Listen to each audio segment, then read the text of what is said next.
Oficialmente. Vocês estão vendo minha tela? Eu botei para compartilhar também a tela. Tudo certinho. Aqui.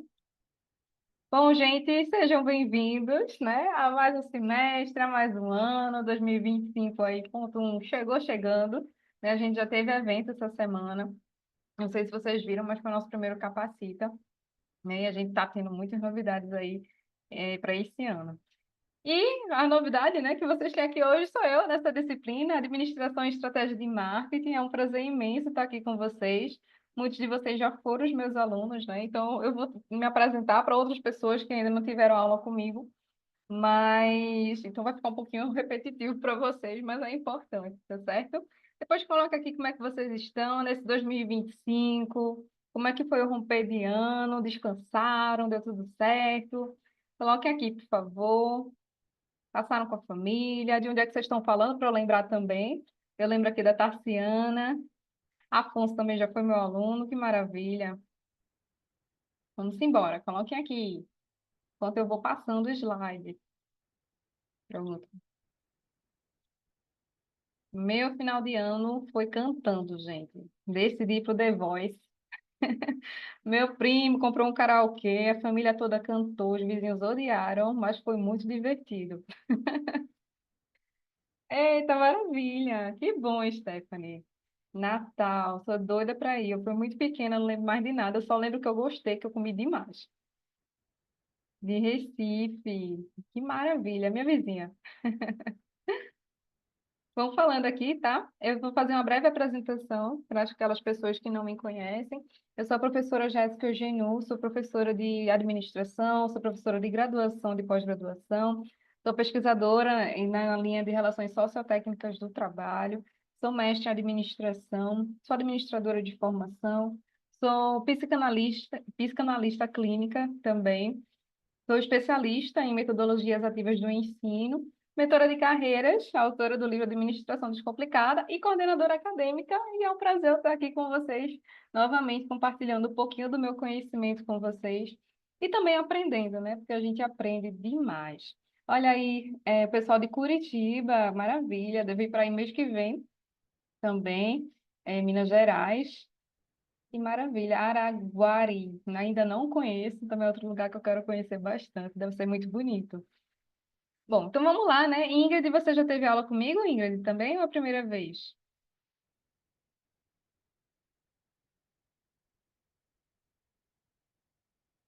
Depois coloca aqui, tá? Ah, vamos lá. Vocês estão vendo minha apresentação já, o material? Tá tudo certo? Stephanie já teve aula comigo, que maravilha. Então, perfeito. Vamos lá. O que é que a gente vai trabalhar? A gente vai começar essa primeira aula com conceitos centrais, tá? Do marketing. Então, se vocês tiverem um bloco de anotações, já deixa aí aberto. Se vocês tiverem, por igual a mim, né, que gosta de escrever, também já deixa o caderninho aí do lado, porque a gente vai falar muito de conceito hoje. Depois a gente vai adentrar mais nos detalhes, na gestão do marketing, na administração de marketing como um todo, nas estratégias de marketing, algumas ferramentas. E, por fim, revisão e a nossa atividade contextualizada, onde eu vou passar dicas para vocês também, né? Lógico que eu não vou dar resposta, mas eu vou passar algumas dicas para vocês. E no final das aulas, eu estou colocando, em alguns momentos, algumas aulas, como se fosse um quiz, né? Um quiz, ou então um joguinho de perguntas para que vocês possam responder, para a gente ver se vocês realmente fixaram bem o conteúdo. Boa noite, Kaline, seja bem-vinda. Que felicidade ter você aqui, viu? Então, vamos lá, continuando, né? E a gente já vai direto ao ponto, né, gente? Vocês sabem, ó, que objetividade é tudo. Vamos lá. Marketing como processo de criação de valor. Antes de eu continuar, não, começou agora, tá? Eu tive alguns problemas técnicos que eu não consegui resolver, mas a gente tá indo, né? A gente começa assim, mano, vamos embora. Tem a amiga minha que diz, tudo passa, nem que seja por cima da gente, mas passa. Então, vamos embora. Bom, a gente vai começar a falar um pouquinho de marketing. Eu quero que vocês coloquem aqui no chat. Qual é a noção de marketing que vocês têm? Vocês já ouviram falar? Vocês conhecem de marketing? Vocês já tiveram algum curso de marketing? Vocês já trabalharam com marketing? O que é que vocês acham que é marketing? Né? Quando eu falo marketing, o que é que vem na cabeça de vocês? Venda, produto? Alguma publicidade específica? Coloquem aqui, por favor, no chat. Vendas digital, muito bom. Mais alguém? Falei marketing, o que é que vocês pensaram? Sem filtrar muito, né? O que é que vem na cabeça? Publicidade, design, vendas, muito bom. Divulgação, publicidade massificada, muito bom, de algum serviço ou produto. Maravilha, maravilha. Publicidade, perfeito, perfeito, gente. E é tudo isso, né? E principalmente, quando a gente fala em marketing, o pessoal pensa logo venda, venda, venda, venda. E de fato envolve muito, obviamente, a venda. Mas aí por trás desse processo tem algo que é muito mais profundo e subjetivo, que é a criação de valor. Eu não posso vender de qualquer forma, né? Como eu fazia, a gente vai ver logo mais no marketing 1.0. Eu tenho que criar uma percepção no meu cliente de valor daquilo que eu estou vendendo. Pode não ter valor nenhum em termos financeiros, mas ele se torna valoroso para aquela pessoa que está adquirindo o meu produto, que está adquirindo o meu serviço. Então, o primeiro ponto que eu quero chamar a atenção de vocês é marketing como um processo, e não só como um objeto específico, né? Então, ele vai ter vários processos, várias ações que são contínuas. E muitas vezes a pessoa, fiz uma campanha de marketing e acabou. Não, você tem que ficar alimentando a campanha, tem que ficar acompanhando aquela campanha, para ver também se está tendo feedback, para ver se foi efetivo ou não. E aqui a gente vai trabalhar principalmente essas noções gerais e os conceitos gerais do marketing, né? Então, eu trouxe aqui para vocês, a gente vai adentrar em cada um desses conceitos. De antemão, digo para vocês que, quando a gente vai na literatura, a gente vai ver várias definições de marketing, né? Então, cuidado com os livros que vocês... Eu acho que eu falei muito isso também na aula de coach, né? Quem me pegou em coach também. Cuidado com os livros que vocês estão consumindo, né? Cuidado com os influencers que estão falando por aí, porque cada um inventa uma nomenclatura específica. Então, vão para as obras literárias, que são obras pioneiras, que são obras disseminadas na literatura. Olha aí, está sendo assim demais. Então, eu trouxe para vocês aqui as classificações principais do marketing de acordo com a era do marketing, tá? Ou seja, de acordo com aquele tempo, aquele período, o marketing foi classificado como 1.0. Então, o marketing atualmente, ele vai, é reconhecido em termos literários, ou seja, disseminação acadêmica, até o marketing 5.0, que é o que a gente vai ver logo mais, tá? Então, passa de uma visão do marketing mais básico, que a gente chama de marketing 1.0, centrado num produto, até o marketing mais avançado, que é centrado na humanização junto com a tecnologia, que é algo que eu sempre pincelo quando eu estou conversando com os meus alunos, né? Essa tendência de humanizar a que não é só uma tendência por modismo, né? É uma tendência também por necessidade que as empresas estão visualizando isso, porque vai de encontro à robotização, à indústria 4.0, né? Que vem aí também do marketing 4.0, tá? Eu sei que está muita informação, a gente vai começar a adentrar um pouquinho agora nessa história. Prestem bem atenção, tá? Na tabela que eu trouxe aqui para vocês, mas não se prendam só a ela. Também podem contribuir aqui no chat, se vocês lembrarem aí de algum exemplo nesse sentido. Mas eu vou passar um pouquinho, né, na linha histórica do marketing, em termos gerais também, né, devido à hora. Mas o que eu quero que vocês entendam, né? O marketing, ele tinha uma visão, logo que foi criado, entre aspas, né? Muito focada num produto. Ou seja, eu estou lá no contexto de revolução industrial, eu tenho lá administração científica, vocês que já viram teorias da administração. Boa noite, Ruth, tudo bem? Seja bem-vinda. Vocês que já viram teorias da administração, vocês lembram de Ford, vocês devem lembrar de Taylor, né? Então, eu estou lá nesse contexto de revolução industrial, alta produtividade, né? Estudo de tempos e movimentos, onde tem um supervisor do meu lado o tempo todo para cronometrar aquilo que eu estou fazendo, e quanto tempo eu estou fazendo, se está sendo efetivo ou não. Então, estou dentro desse contexto. É nesse contexto que começa a se pensar em como vender aqueles produtos. Então, é tudo focado no produto e não no consumidor, certo? Tanto é que tem uma frase muito famosa do Henry Ford, não sei se já falei aqui nessa turma anteriormente, mas é do carro preto. Alguém sabe que frase é essa famosa do Henry Ford? Do carro preto?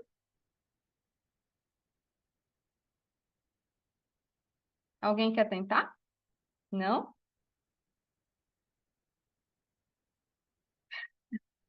Falou sim, só não lembro. Obrigada, obrigada pelo apoio. Eu sabia que eu tinha falado. Eita, saiu aqui da tela, da apresentação. Nunca ouvi falar. Ele dizia nessa época que ele foi entrevistado, né? E aí, na entrevista, perguntaram para ele se ele venderia carros de outras cores. Ele disse: eu vendo carro de todas as cores, contanto que seja preto.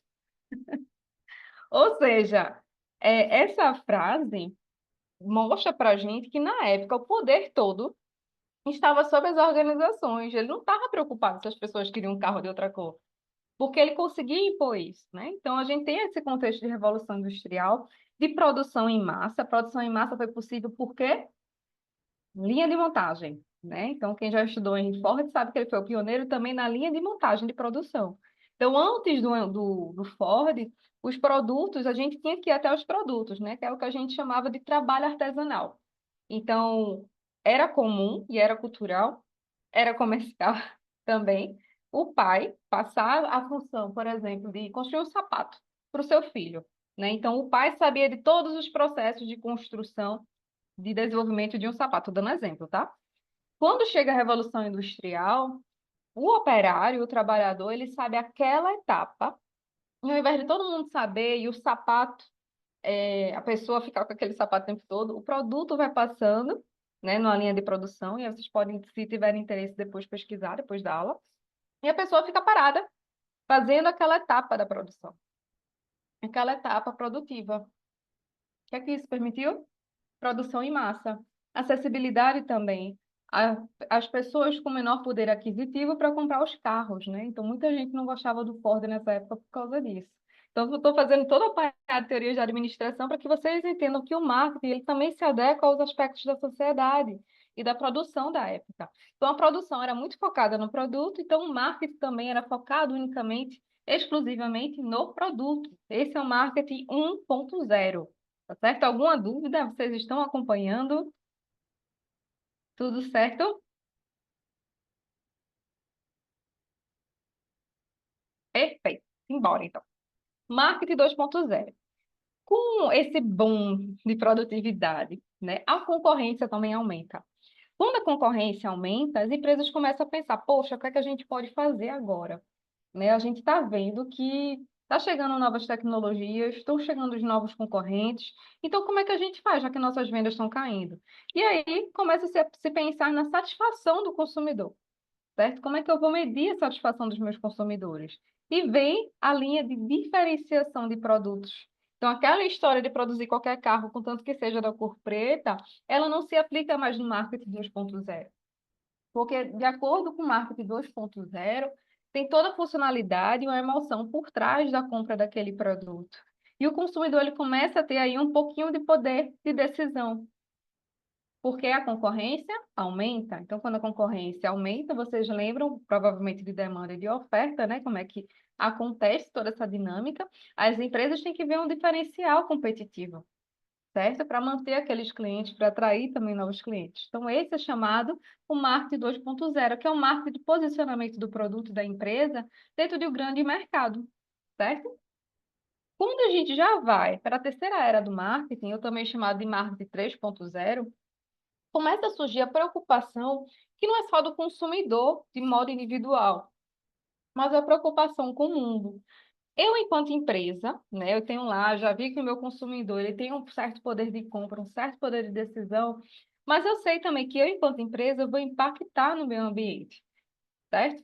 Se eu impacto no meio ambiente, eu tenho uma responsabilidade, que é o que a gente conhece como responsabilidade. Eu adoro dar aula no EAD, porque eu fico ouvindo vocês mentalmente respondendo. Socioambiental, certo? Tem gente que chama ambiental, mas hoje em dia a gente fala socioambiental, porque é o social junto com o ambiental, certo? Então, responsabilidade socioambiental. Então, a sociedade, ela também cobra as empresas aí a partir da era 3.0 que elas tenham essa responsabilidade socioambiental porque elas têm um impacto. E aí as empresas que antes não se preocupavam com isso, começam também a se preocupar com isso, começam também a se preocupar com os valores que elas têm. Lembra dos princípios organizacionais? Missão, visão e valores. São os princípios organizacionais. Se vocês forem abrir uma empresa, a primeira coisa que vocês têm que pensar é missão, visão e valores da sua empresa. Como é que essa missão ela abarca essas questões que a sociedade está pedindo? Como é que elas abarcam os valores sociais? certo? Como é que ela vai impactar também no mundo. Então, esse olhar mais amplo, esse olhar mais holístico, tá? Então, essas mudanças aí não foram ocorrendo a partir de 20 de fevereiro do ano X, já começa o Marco 2.0, não, certo? Eles foram se mesclando. Alguma dúvida até aí, gente? Tudo certo?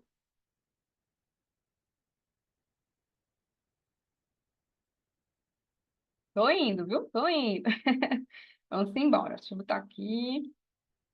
Quando a gente vem para o marketing 4.0, vou fechar aqui o chat, já daqui a pouco eu volto para ele. O marketing 4.0 é também conhecido, né, pela indústria 4.0. A era do digital, a era da tecnologia das informações, a era da conexão, onde o poder do cliente ele é muito maior porque temos acessibilidade às informações. Tá? Então, o marketing 4.0 é permeado pela indústria 4.0, que é o que a gente chama de algoritmo da coisa, é o que a gente chama de controle por algoritmos também, que vocês já sabem, né? Já devem ter ouvido falar dessa questão, né? Muito se fala também em termos de ética, em termos de crítica também em relação ao que a gente consome. Eu não sei se vocês sabem, ou já viram, ou assistiram, né? Mas tem um seriado na Netflix, se eu não me engano, se chama A Rede. Quem já viu ou já ouviu falar, coloca aqui no chat, por favor. E ele fala exatamente disso. E é interessante, tá? Eu adoro dar dicas, vocês sabem, já comecei com a dica, deixei no final outra também. Mas é interessante que, independente da área de atuação, é interessante que vocês vejam também para entender mais ou menos como é que funciona essa questão da gestão por algoritmos, tá? De forma sumária, eu digo logo para vocês. Quanto mais a gente curte determinados tipos de conteúdo, mais a gente, obviamente, vai consumir e ser apresentados aos mesmos tipos de conteúdo. E de uma forma bem simplória mesmo, falando bem superficialmente, porque não é o foco da aula.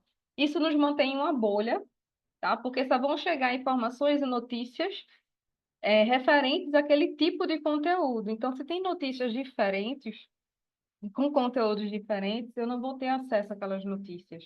Né? Que é uma crítica que se faz muito essa questão dos algoritmos, que tem uma perspectiva mercadológica muito interessante em termos de consumo, que aqui significa dizer, eles são criados para que a gente consuma cada vez mais, tá? Entretanto, tem essa questão também ética, né? Que é o que está o debate mundial hoje em dia, dessa questão ética em termos de uso de redes sociais, os nossos dados, né, que a gente coloca quando a gente entra em sites, em plataformas também, como é que eles são trabalhados, como é que eles são vendidos. Então, isso tudo começa também a ser o foco do marketing 4.0, certo? Por fim, mas não menos importante, o marketing 5.0 é um termo relativamente novo que Kotler ele vai dizer, olha, a gente está aqui imerso à tecnologia, imerso à inteligência artificial, algoritmos, mas a gente não pode perder a humanidade, a humanização, né? A robotização traz muitos benefícios, mas há uma necessidade de humanizar também esses processos. Então, ele começa a surgir dessa ideia que a gente está assim na indústria 4.0, mas a gente precisa fazer retrospectiva, eu estou usando esse termo, mas é só para que vocês entendam, e trazer o ser humano também como ponto central dentro de tanta tecnologia, certo? Então, tem essas nuances do marketing. Então, vocês conseguem avaliar que, obviamente, provavelmente vai surgir outros marketings por aí, outras classificações do marketing, mas nós estamos imersos praticamente no cenário do marketing mais forte, né? 4.0 e no marketing 5.0, que foi o que alguém falou aqui, eu não lembro quem foi, digital, né? Alguém falou aqui publicidade do digital. Eu não lembro quem foi. Mas é exatamente isso. E muitas pessoas, quando falam de marketing hoje em dia, já pensam logo no digital. Porque as empresas que não estão no digital têm muito mais dificuldade de se manter, né? E hoje você consegue empreender sem necessitar de um negócio físico, né? Então, primeiro ponto é você entender um pouquinho da diferença entre os marketings para a gente saber como é que funciona na prática toda essa dinâmica. Então, vamos embora. Alguma dúvida até aí? Tudo certo?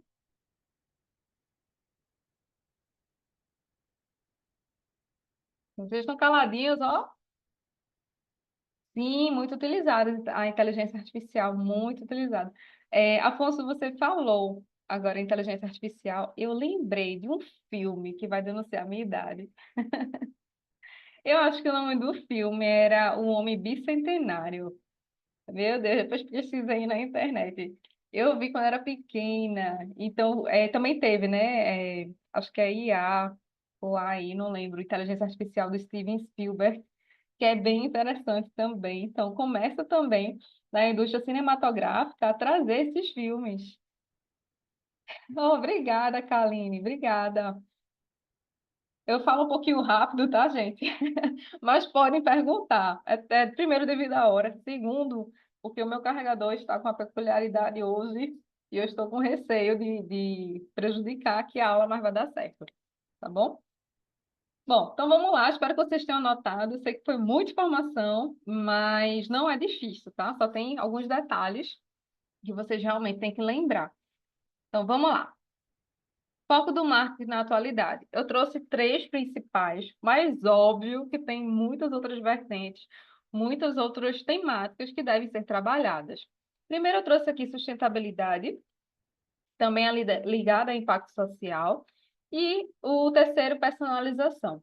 Quando a gente fala em sustentabilidade, a gente tem que ver três pontos: econômico, social e ambiental. Novamente, econômico, social e ambiental, que é o que a gente considera como o tripé da sustentabilidade de Sabbats. Ele começa a cunhar esse termo aí, principalmente após aquelas discussões de globalização, efeito estufa, aquecimento global, para onde vão os recursos. Então, é muito bom, Tassiana, muito bom.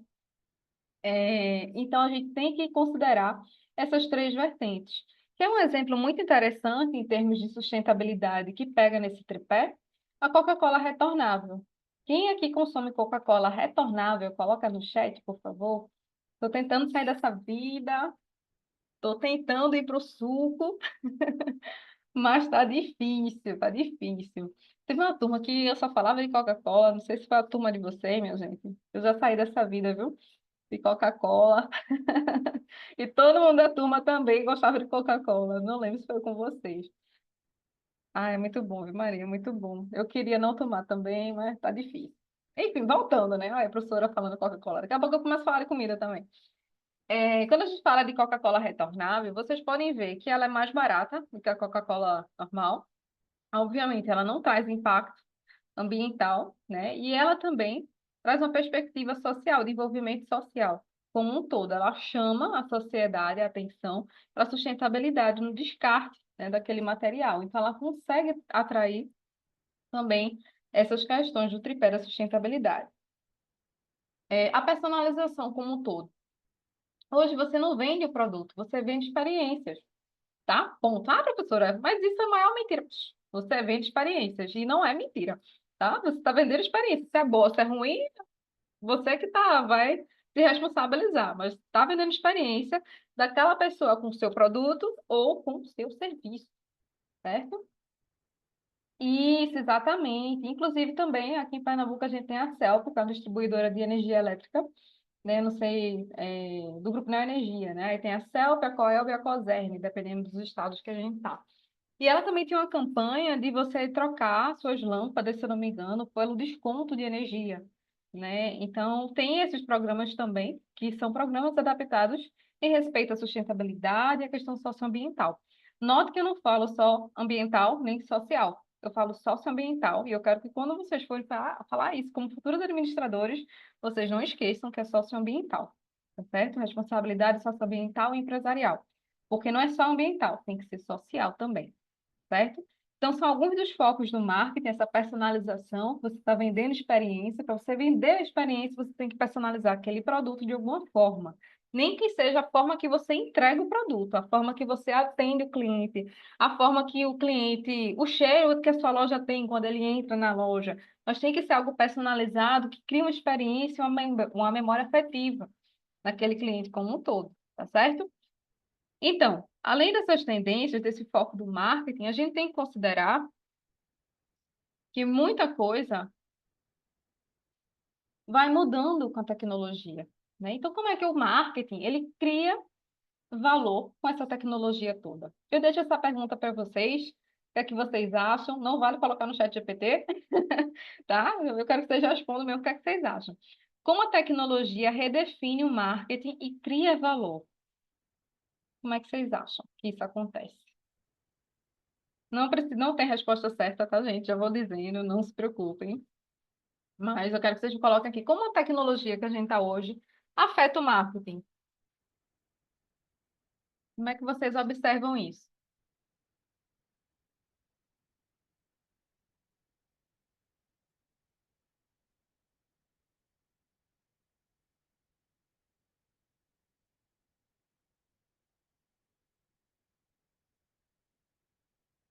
Afeta de uma forma positiva ou negativa?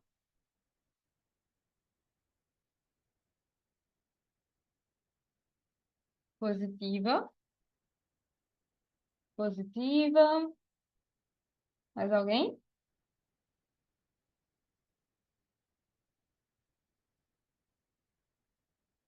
Positiva.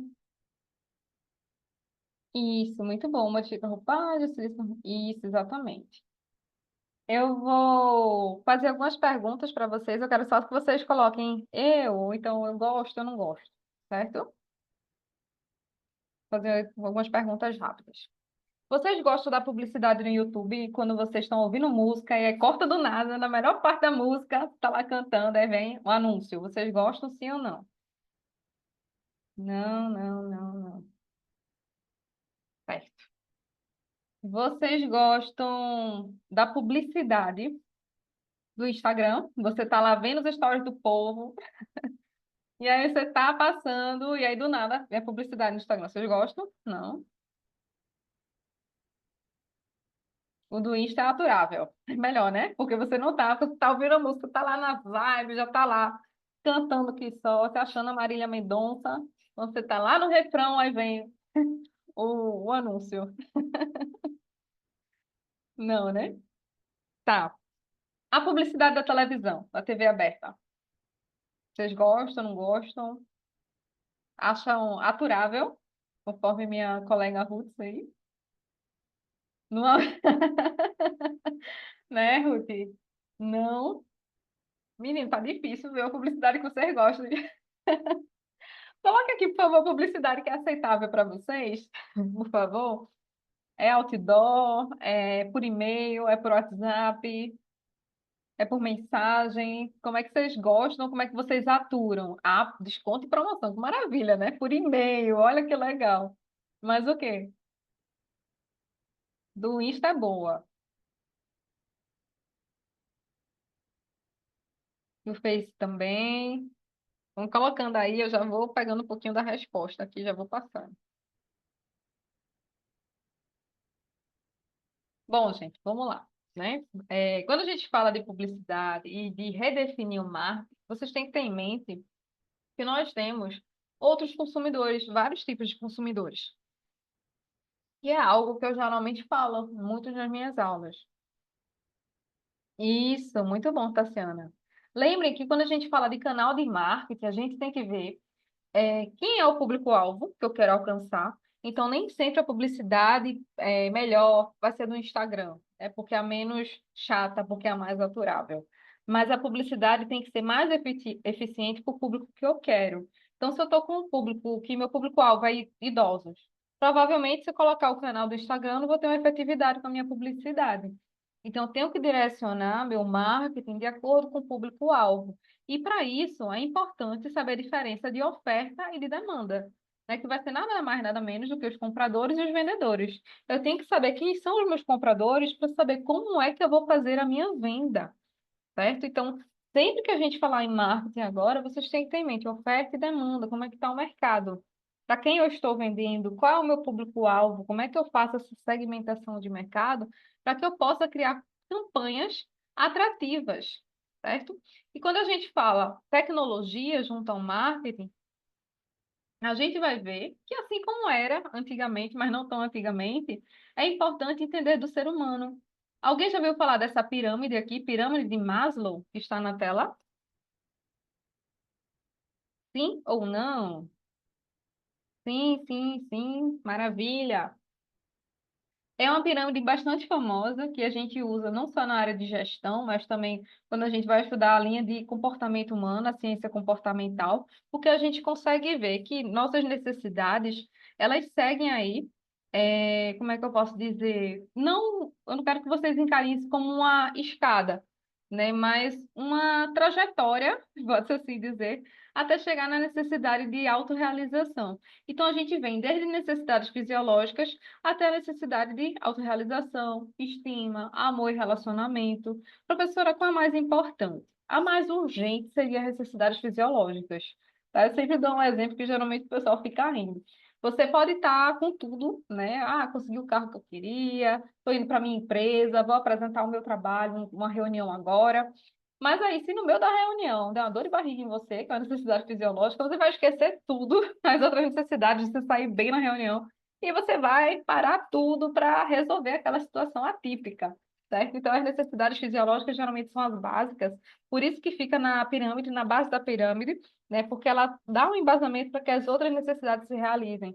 São necessidades contínuas, você não supra a necessidade e ela nunca mais vai existir. Tá? Nós, seres humanos, por tendência, nós sempre estamos dispostos a querer mais, e por tendência, tá? Não estou dizendo que todo mundo é assim, mas a gente sempre quer mais, quer o melhor. Então, se a gente chega naquele patamar, quando a gente está ali, a gente deseja já outras coisas, né? Então, são os seres de desejos, como diria Freud.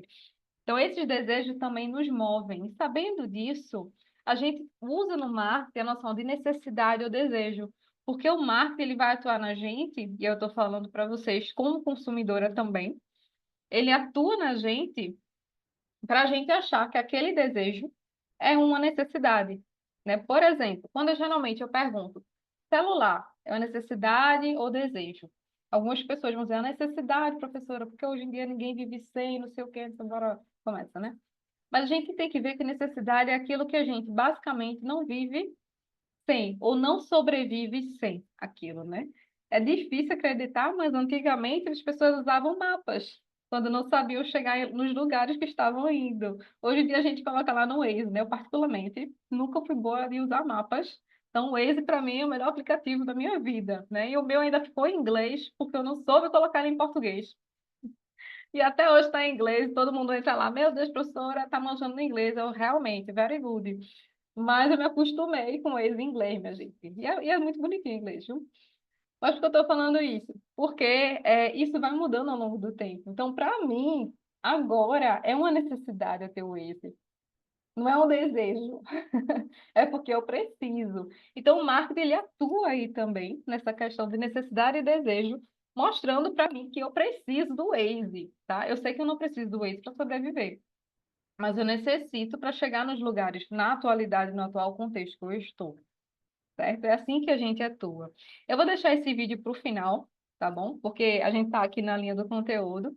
Não se preocupe se não der tempo de passar ali hoje. Vou botar o link aqui para vocês assistirem depois. Mas não se preocupe, é um vídeo de um trecho de um filme, o Lobo de Wall Street, que é muito legal, certo? Eita, lá vem. Eu falei do anúncio do YouTube, lá vem o YouTube. Vamos lá. Daqui a pouco a gente volta para o vídeo. E aqui eu trouxe, e eu quero que vocês não esqueçam mais disso, tá? Então, quem puder aí já vai anotando, a definição de macro e microambientes. Exatamente. E olhe, Tassiana, que a moda do celular antigamente parecia uma planchete. Você sabe o que é uma planchete, né? E realmente tinha uma planchete que cabia o celular, porque o celular era tão grande, era praticamente uma arma, né? Parecia um tijolo tão grande. Então, quem tinha era a pessoa que tinha um poder aquisitivo maior, né? Era uma arma, era um tijolo, era tudo, não quebrava de jeito nenhum. E você ainda estava na sua planchete super estilosa. Se vocês sabem do que eu estou falando, vocês têm mais ou menos a minha idade, no mínimo, para sair na rua também. Tá? Então, antigamente, né, era um desejo, você tinha um celular, então você ficava, de certa forma, todo amostrado, porque tinha o celular, né? Esse eu confesso que eu não conheço, não, tá sendo a BCP, não conheço. O meu celular, e aí eu vou falar para vocês, meu primeiro celular foi o que tinha o jogo da cobrinha. Quem jogou sabe quanto que é bom. Esse joguinho da cobrinha era viciante. A pessoa só comprava o celular mesmo para jogar da cobrinha, porque outra pessoa, nenhum dos meus amigos tinha celular. Eu ia ligar para quem? Então era para ficar jogando a cobrinha mesmo, né? Mas vamos lá, voltando, né? Isso, Nokia, é esse mesmo, adorava, adorava. É, eu parei aqui um momento que a professora está lembrando da infância, da adolescência. Infância não, né? Que na minha infância não tinha, mas é da adolescência dela. Enfim, faz tempo, viu? Mas não tanto. Continuando, prestem bastante atenção, porque essa noção de macroambiente, de microambiente, serve inclusive para quando vocês forem ver estratégia, tá? Macroambiente, como o próprio nome está dizendo, são os fatores macroambientais que a minha empresa não tem controle direto, mas que impactam na gente, enquanto empresa. Aqui vem variável econômica, política, tecnológica, demográfica, cultural, de saúde, como um todo, tá? Um exemplo, Covid. Covid foi uma variável macroambiental, super macro, né? Porque veio da China, chegou aqui no Brasil, que impactou todas as variáveis do macroambiente, como também todas as variáveis do microambiente. Então, as empresas que não estavam preparadas quando chegou a pandemia do Covid, elas, obviamente, se prejudicaram bastante, e muitas delas fecharam. Então, quando a gente vê uma mudança, quando a gente vê uma ação ali do macroambiente e pensa, isso aqui não vai me atingir, não, isso está no macroambiente, a gente corre muito risco, porque tudo impacta direto e indiretamente na empresa. São os famosos chamados também stakeholders. Os stakeholders estão no microambiente, mas podem ter um stakeholder também no macroambiente. Exatamente. Agora, eu não gosto muito de usar ambiente externo e interno, porque alguns alunos confundem. E quando eu falo ambiente interno, todo mundo acha que é só dentro da empresa. E quando eu falo concorrente está fora da empresa, sabe? Então, quando a gente fala ambiente externo e interno, eu fico com medo que os alunos confundam ambiente interno como organização e ambiente externo como outras coisas, sabe? Então, é importante ter essa diferenciação, tá? Se a gente botar ambiente interno como microambiente, vocês vão ver que clientes, concorrentes, fornecedores não estão lá dentro da empresa, certo? Então, preste atenção. Quanto mais próximo do núcleo, e aí parece uma célula de propósito, quanto mais próximo do núcleo, mais controle a gente tem e mais tempo também, como é que eu posso dizer, da gente se preparar, talvez, né? Ou de modificar aquele cenário, a gente tem. Eu não vou nem dizer tempo, mas mais influência para modificar aquele cenário a gente tem, porque a distância é menor. Só que quanto mais a gente vai para o macroambiente, mais difícil fica da gente impactar no macroambiente, né? Que foi o que eu trouxe para vocês como exemplo da pandemia da Covid. Então, chegou aqui a pandemia da Covid, impactou todo mundo no macroambiente, impactou todo mundo no microambiente, e as empresas não têm controle sobre isso, mas elas tinham controle sobre o que elas poderiam fazer, principalmente no seu microambiente, em termos de estratégia, né? E é com isso que o marketing se preocupa também. Tanto que está acontecendo no macroambiente, por exemplo, eu não me aprofundei muito nesse tema ainda, mas eu estava conversando com uma professora amiga minha e ela disse que a gente tem uma legislação. Me corrijam também se não for bem assim, mas ela disse que a gente já tem uma legislação que fala que os supermercados eles têm que trocar sacola plástica por sacola de aquela reutilizável, né? Não sei se vocês estão cientes, não sei se eu já comentei nessa turma sobre essa legislação, mas é uma tendência de mercado. Então ela estava falando isso para mim. Isso é decisão do macroambiente que vai afetar, obviamente, a organização e o microambiente de alguma forma, porque vai afetar os meus clientes. Então, como é que eu posso fazer isso de uma forma estratégica? Entende? Então, isso tudo está interligado. Alguma dúvida até aí, gente? Tudo certinho? São muitos conceitos, eu sei. Não são conceitos difíceis, né? Mas tem alguns detalhes neles. E agora, eu disse para vocês que eu trouxe, né, algumas questões para que vocês possam discutir. A hora do teste. Vamos lá. Qual a diferença fundamental entre necessidade e desejo? Letra A. Necessidade é criada pelo marketing, desejo é natural. Letra B. Necessidade é algo essencial, desejo é influenciado pela cultura e saciedade. Letra C. Necessidade é um luxo, desejo é obrigação. Ou letra D. Necessidade e desejo são a mesma coisa. Letra A, B, C ou D? Botem aqui. B. Deixa eu parar de compartilhar aqui. B, B, B. Vamos lá. Por favor. Muito bem, letra B. E aqui eu trouxe indicação do filme Obrigado por Fumar. É um filme, deixa eu parar de compartilhar para ver vocês. E está descarregando o computador, meu Deus. Vou parar a gravação aqui agora, né? A gente já acabou a aula um pouquinho cedo por causa da questão do carregador, mas eu vou ficar aqui com vocês mais um pouquinho, falando algumas observações para vocês, tá? Então, finalizando a aula agora.